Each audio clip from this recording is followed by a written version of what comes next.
Hello, and welcome to today's episode. And I'm going to be talking about why the advice or the generic advice, eat less, move more, probably backfires for shorter women. Now, I say tongue in cheek, it's bad advice for shorter women or terrible advice because there will probably reach a point where you can't eat any less and you can't move any more in a sustainable way. So, for general advice, that is how fat loss works. You have to be eating less than you are than your energy output. So even though eat less, move more sounds logical and works for many people and may even have worked for you at the beginning, for shorter women, it often leads to eating less and less food and often ends up worsening your results. So this is what leaves you feeling stuck of like, well, I'm doing all the things that I'm told to be doing and I'm not seeing fat loss results. Why is that? So shorter women, if you're 5'4" and under, have a lower calorie budget. So this means it takes less calories or less energy. You expend less energy just from living. So if you're a shorter woman and you already have a lower calorie budget, an aggressive deficit, like dropping 500 calories, makes a really big difference to you compared to someone who is taller. So if someone whose maintenance calories are 2,300 drops their calories by 500, that's 1,800 calories. That is a manageable deficit. If you are a smaller woman and let's say your maintenance is around 1,800 calories, someone's deficit, and you drop your calories by 500, that's 1,300 calories. That might be quite aggressive for you, and like more often than not, your hunger doesn't match to it just because you have less energy needs.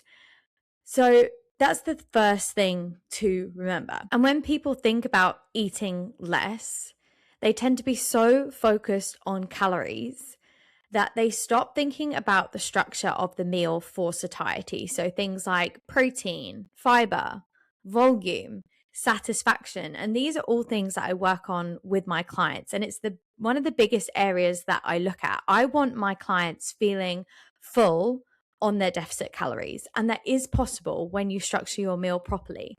But when you're just thinking about eating less or eating as little as possible, it kind of puts you in that mindset where you just think, I need to eat really tiny meals. I can't be satisfied. And this tends to backfire later on.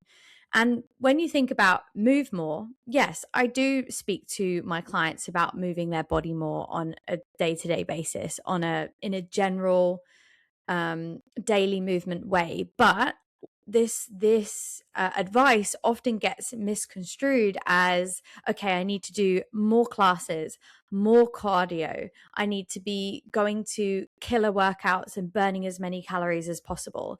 It's not really relayed to women in a way to think about their daily movement, which is maybe more sustainable. And instead, it perpetuates the idea of these really high, intense workouts that burn loads of calories that make you feel like you're dying, which for a lot of people isn't actually enjoyable. Or maybe it is once a week, but when you're thinking, okay, I need to eat less and move more, then if you're doing these workouts every single day, it will probably eventually lead to burnout, especially if you're not fueling your body properly and if you're not actually enjoying it.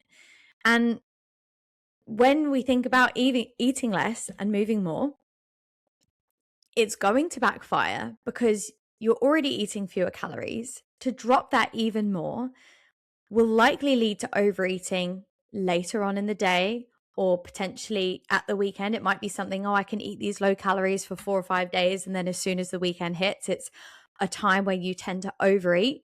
And usually it's to the point where you've wiped out your whole deficit because your hunger is rebelling. Your hunger is saying, you've been doing all of this movement. You've not been fueling me. I'm hungry. Feed me, feed me, feed me. So your physiology rejects this. And yes, like I say, it might have worked at first, but it probably gets to a point where it stops working. And like this is the same for anyone that has to diet on lower calories. Maybe you're only 1 or 2 kilos away from your goal weight. Maybe you can't eat less and move more. That's just simply not feasible. It's not something that is sustainable. So the issue then becomes that these women feel like they are wrong, that they are failing. maybe that sounds like something that you've thought before. I have no willpower, because you're just trying to eat loads of calories. As few calories. I'm lazy because you don't have the energy to go to these killer classes every single day. And what the real issue is actually the lack of structure. And we think that dieting harder is going to fix and get results. But instead, we need to look at other strategies that increase that calorie deficit, that make adherence in your deficit easier, that mean you don't rely on motivation or willpower, that you have strategies that are sustainable for a long period of time so that you can maintain that calorie deficit. And this is exactly why I have built my workshop next week on Tuesday. So if you're listening to this when we release, it is on Tuesday, the 24th of March at 8 p.m. And it is called the Petite Fat Loss Fix. Identify what is exactly stalling your progress and how to fix it. So what I'm doing in this workshop is maybe you've listened to a few of my podcasts, maybe you've downloaded my guides, maybe you've watched my YouTube videos, but I'm giving you the education, and I've talked about this a lot, so you may already have some of that knowledge. Of course, a little bit of that is going to be in the workshop as well, because when you understand why, you stop beating yourself up, and knowledge is power, like I always say. But we're going to go one step further. We are going to together go through an audit where you will have personal answers. Everybody's going to be answering slightly different, so you can identify what area is actually holding you back from seeing fat loss. And then once we have that, you're going to have a 30-day follow through, or 30 days to focus on what to do to improve that area. So the idea of this workshop is that by the end of it, you will know exactly what your energy leak is, or your bottleneck is, and what you can do to fix it. Because right now, if you're just thinking about eating less and moving more, you might not understand why you're not seeing the fat loss results. And it might lead you to give up. It might lead you to feel like you're a failure. You might feel like, oh, there's just another thing that I'm useless at. It might be negative thoughts that it leads you to, when really it's just the advice that you've been following hasn't been designed for your body.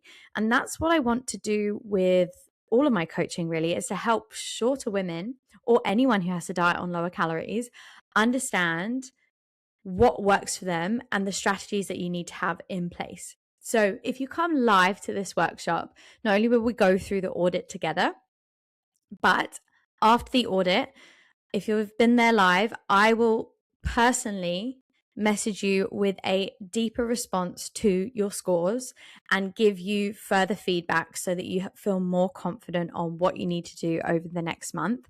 You also get, if you register, you get access to the replay for free for 48 hours. For anyone else, it's going to be $7 after that. So really, even if you don't think you can make the time, register, because then you get the free replay for 2 days. So if you want to get involved or learn more about this workshop, check out the show notes and you can register your interest there. And I'm really excited to take you through this. I think it's going to be a huge game changer, and it's really going to help you understand what you can do as a shorter woman to reach your fat loss goals, or to get out of this plateau. So thank you for listening, and I will see you in the workshop. Bye.